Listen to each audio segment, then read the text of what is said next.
Music has always been a medium of creative expression, and with record labels locking down artists and their creativity, many artists have opted to go independent. But with NFTs, there is even greater potential for someone to really explore their full creativity without being locked down. This has been an area that I've always been interested in. However, I noticed that Billboard recently started to track the top NFT music sales. So today we're going to go over the top 10 music NFTs from February. Hello, I'm Taj, digitally known as Tropic Vibes, the host of Nifty Business, where we highlight NFTs and explore Web 3.0 as we move from pure speculation to creating real-world value.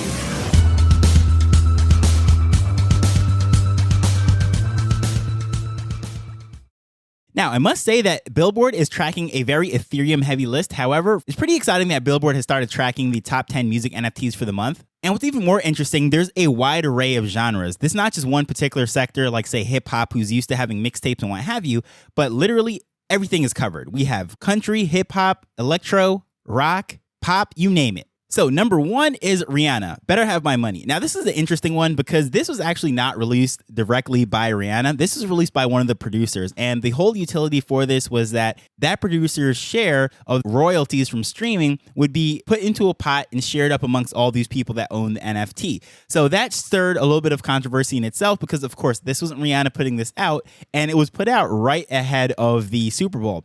So, of course, it got a lot of publicity. It got a lot of pump. There were flips and so forth.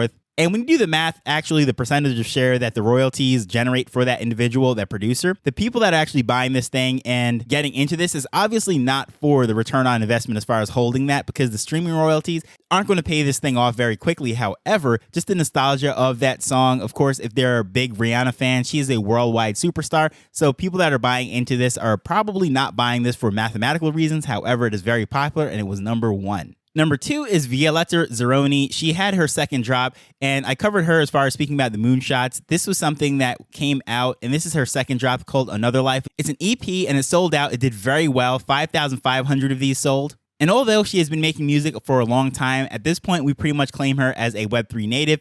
I've seen her and been in countless Twitter spaces with her, spoken on stage with her, and what have you. So she's a very cool person, and what she's doing here, a lot of times you'll see her show up with Sammy, who's also on this list, but I'll get to him later. So it's exciting to see that she came back with a follow-up album, if you will, this EP, and it has done very well. Number 3, Kids of the Apocalypse. Now, this is a Solana project, so it's exciting to see that this is not entirely ETH dominated. Of course, the majority of them are ETH, but this one is on Solana. And it says this has been years in the making. This is a graphic novel style of animation and art and what have you. I guess you would classify this as electronic music or dance music. But again, it's just great to see a Solana project on this list. Number 4 is MiFi Studios, which actually has 2 NFTs. It is the Wind Tunnels and the Circles Are Bad. Now, the interesting thing with this is something that I was playing with. I had a fun time doing this.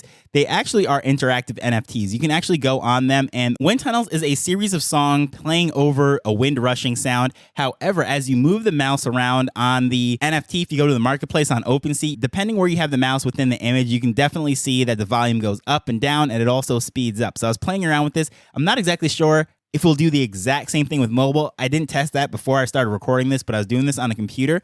And when you're moving around the mouse, it is just really cool to actually interact with the various tracks and then seeing it go up and down, the volume and everything. So I think that was something I've never seen before, and that was an interesting concept.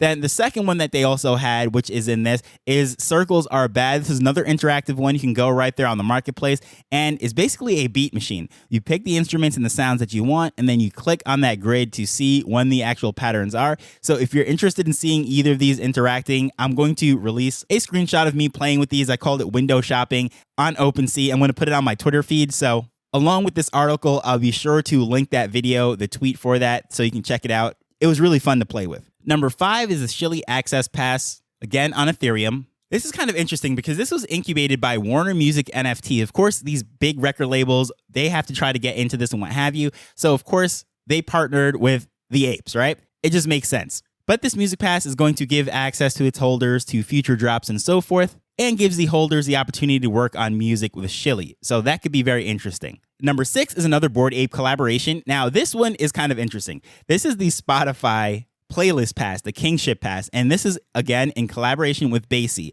So with this, I would say is the most expensive playlist ever. Now, I don't know exactly who minted this thing or whatever, but Hooray, good for them. I think 0.19 ETH for a playlist access just seemed a little expensive to me, but hey, it made the chart. Number 7, Snoop's drop on Sound.xyz. Now, this drop didn't break his 10,000 Sound.xyz record. However, I thought it was just very interesting that this thing sold for 0.1. Now, when you actually look at it, it is a 40-minute track. So basically, it is a mixtape. And if you're familiar with hip hop and everything, mixtapes, we used to get those on the street. Sometimes they were free. Artists were just trying to make their name. Or in the case of like Master P and a lot of these guys, that's literally how they built their empires, selling mixtapes out of the back of cars. G-Unit with 50 Cent and his whole crew, that is how they hit the map. But this is basically a mixtape that came to Web3 in the form of NFTs. It's a 40-minute track. Production value is pretty good and what have you. Of course, it is Snoop, major artist, a lot of collaborations and so forth that goes into this thing. But I just thought it was just very interesting that at the price point of 0.1, Snoop basically sold 2,000 mixtapes. Pretty interesting. Number 8, Sammy Arriaga with Metagirl remix, and I covered that on episode number 434. Is a follow-up and a remix to the original Metagirl, but this one featuring Nessie the Rilla, and I thought his verse was just amazing. We were trying to set the record for that. Unfortunately, we didn't pass Snoop's 10,000. However, we broke 5,000, so it was exciting to see that independent artist pushing to try to pass a Snoop Dogg record. Number 9 was Taicho, The Science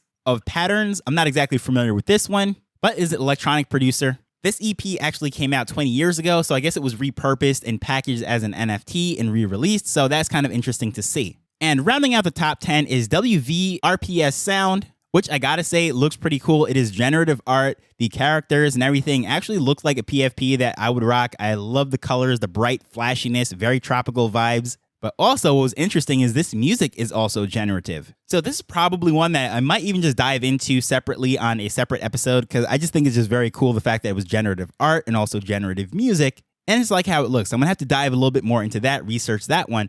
But the main reason why I want to highlight this is the fact that Billboard, who has been tracking music sales as long as I've been alive, is now tracking music NFT sales. And I think that's just very interesting and is an evolution of the industry. But then it's also cool to see some old hats like Snoop that are in this and basically evolving mixtapes with Death Row NFTs. I remember being a kid, seeing him launch, coming out on Death Row Records. Now Death Row is a Web3 company releasing NFT mixtapes. It's just absolutely mind-blowing to me. Everything comes full circle. Really excited and happy to see that. And as a side note, after purchasing Death Row Records recently, he vowed to go into the metaverse and everything, but also their original classic catalog is now streaming. Snoop just announced that the other day. I thought that was just very cool. But anyways, music NFTs has a lot of potential going forward, and I can't wait to see where this goes. I'll leave the link to this article and of course those videos, like I said, of me browsing around and window shopping, playing with some of these. That will be in the show notes. But if there are any music NFTs that I should take a look at that you absolutely love, have been supporting, you own, please feel free to tag me on Twitter, share it with me. But as usual, I just want to thank you for taking time to listen to this as we're learning and building Web3 together. So until next time, later. The Nifty Business Arrow is not investment advice. It provides insights and information within the space. As with anything, please do your own research before making a decision whether you're making an investment or a purchase.